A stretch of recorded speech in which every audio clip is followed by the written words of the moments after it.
তো এটা দীর্ঘ সময়ের জন্য হয়েছে। তার মানে বুঝছেন তো, আমরা অনেক বিষয় আলোচনা করেছি, এমন বিষয় নাই যে বিষয় আলোচনা হয় নাই। মত বিনিময় হয়েছে মূলত। ওনারা প্রশ্ন করেছেন, আমরা উত্তর দিয়েছি, আমরা প্রশ্ন করেছেন, ওনারা উত্তর দিয়েছেন। তো আমাদের একটা ওই যে মিটিং অফ মাইন্ডস হয়েছে। তা আমার মনে হয় আমরা we are on the same page. ওনারা সুষ্ঠু নিরপেক্ষ নির্বাচন নিশ্চিত করার জন্য বদ্ধপরিকর, এবং আমরাও আমাদের অবস্থান থেকে তারা যাতে তাদের কাজটা সুচারুরূপে সম্পন্ন করতে পারে, তারা সফল হন, সে ব্যাপারে আমরা কতগুলো সংস্কার প্রস্তাব দেব, কতগুলো আমরা দেব, রিকমেন্ডেশন দেব, যেগুলো তারা কিছু বাস্তবায়ন করবে আর কিছু সরকার বাস্তবায়ন করবে, আর কিছু সরকার রাজনৈতিক দলের সাথে আলাপ আলোচনার ভিত্তিতে সেগুলো বাস্তবায়িত হবে ভবিষ্যতে।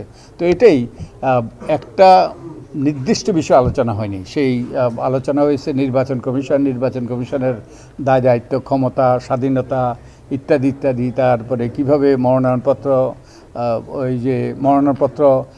করার ব্যাপারে, চূড়ান্ত করার ব্যাপারে সিদ্ধান্ত কার হওয়া উচিত, তারপরে আদালতের কি ভূমিকা থাকবে এখানে, হলফনামা, তারপরে না ভোট, সীমানা পুনর্নির্ধারণ, পোস্টাল ব্যালট, প্রবাসী ব্যালট, তারপরে ওই যে ভোটার তালিকা ইত্যাদি, ওই যতটুকু নির্বাচনী অপরাধ, যতগুলো বিষয় নির্বাচন সংক্রান্ত, এনআইডি, তারপরে অনুপস্থিত ভোটার, এগুলো সবগুলো বিষয় আমাদের আলোচনা হয়েছে, মত বিনিময়।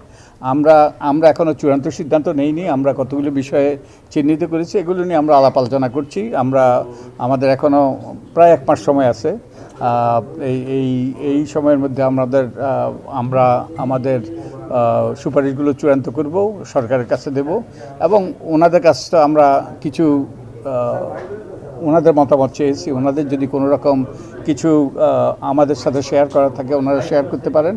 তো আমাদের এই আলাপ আলোচনা শুরু হয়েছে, এটা অব্যাহত থাকবে। সবসময় আপনাদের একটা অভিযোগ ছিল যে নির্বাচন কমিশন ক্ষমতার ব্যবহার করতে পারত।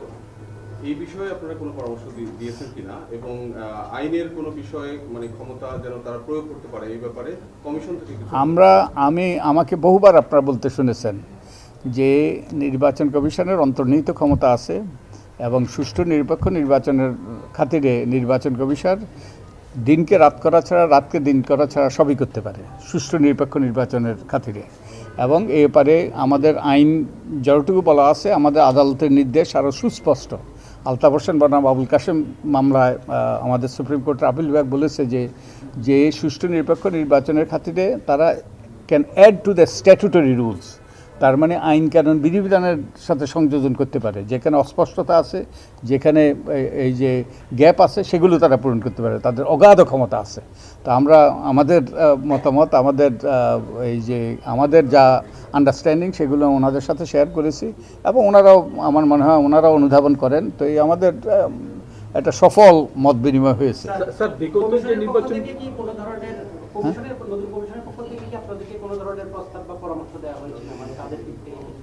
এখনও কোনো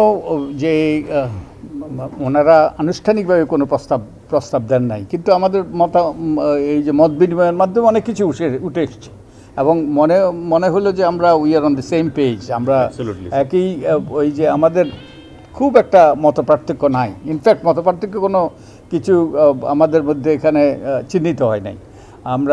ওনারা সুষ্ঠু নিরপেক্ষ নির্বাচন করতে বদ্ধপরিকর, এবং আমরা সহায়তা করতে আমরা এক পায়ে দাঁড়িয়ে আছি। So I think we have the same goal and we are working toward that. আমাদের সর্বজন শ্রদ্ধেয় নির্বাচন সংস্কার কমিশনের মাননীয় প্রধান যেমনটা বললেন, আজকে আমরা ছিলাম অনেকটা মানে লিসেনিং এন্ডে। আমরা ওনারা কীভাবে ভাবছেন এটা শুনেছি, পাশাপাশি আমরা ইন্টারঅ্যাক্ট করেছি ওই সকল বিষয়ে। যে জায়গাটাতে আমরা একখানে দাঁড়িয়ে আছি যে কিভাবে একটা সুষ্ঠু এবং সুন্দর নির্বাচন করা যায়। আপনারাও জানেন প্রেক্ষাপট, আমরাও জানি প্রেক্ষাপট, এবং মেজর ডেফিসিট যেগুলোতে আমাদের ঘাটতি আছে, এগুলো আমরা সবাই জানি।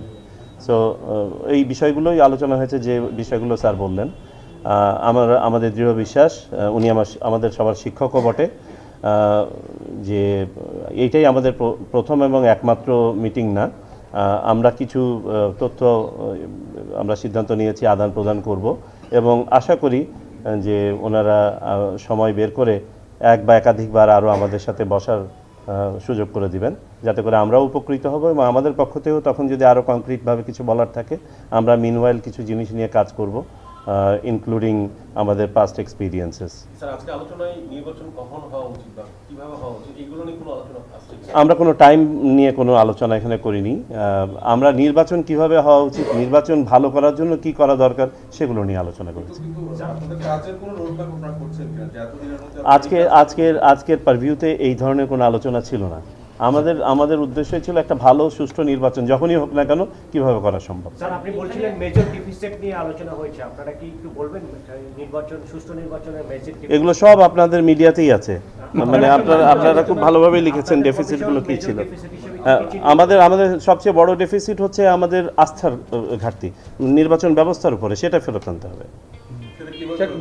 এটা তো একটা হোলসাম, এটা এখানে দাঁড়িয়ে এক লাইনে বলা সম্ভব না। এবং নির্বাচনী অনেকগুলো অপরাধ হয়েছে, নির্বাচনের ক্ষেত্রে অনেকগুলো অপরাধ করা হয়েছে।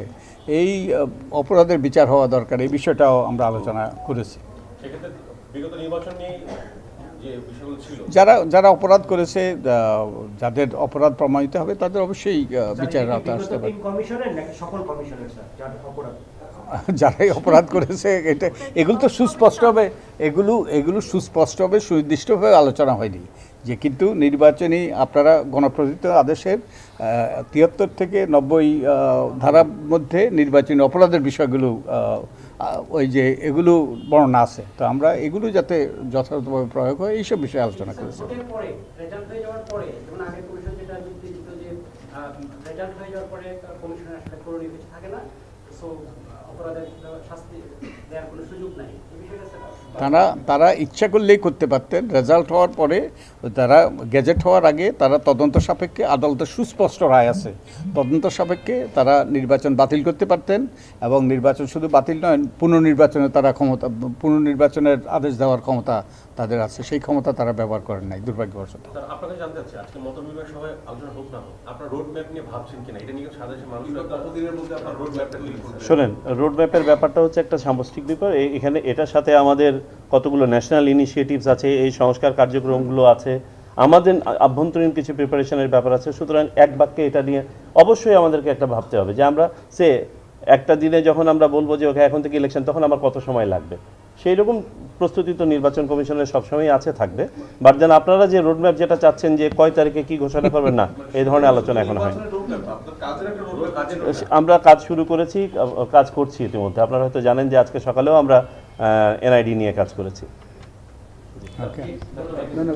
ধন্যবাদ আপনাদের সকলকে। ওকে।